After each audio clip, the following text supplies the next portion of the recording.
በዚህ ዓለም ንግድም ሐሳብም ትምህርትም ዕውቀትም መውደቅ አለው፣ መነሳት አለው። ሁሉም ነገር መማርም መነገድም ማረስም መቆፈርም መመንኮስም መቀሰስም መጳጳስም ሁሉም ጎዳና ነው። እሾህ አለው፣ እንቅፋት አለው። ፈሪ የሆነ ሰው አይ በቃ ይሄንን ያልጀምረውም ያለ ሰው የትም አይደርስም። ምን እባላለሁ ማለትን እግዚአብሔር ምን ይለኛል እንጂ ሰው ምን ይለኛል ያለን ማለትን ያልተወ ሰው ማድረግ አይችልም።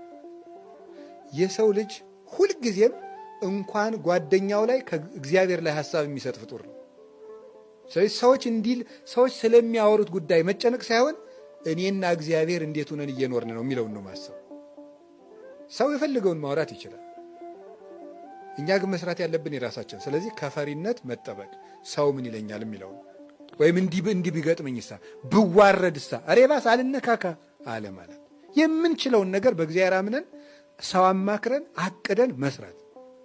የተበላሸው ይበላሽ፣ የተረፈው ይተርፋል። እንደዚህ ነው መሞከር።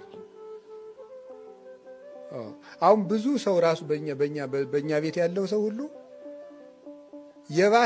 የባስ አስተምሬ ከሚበላሽ አብድ በአርም ሞቱ ይመስል ጠቢበ ተብዬ ብኖር ይሻለኛል።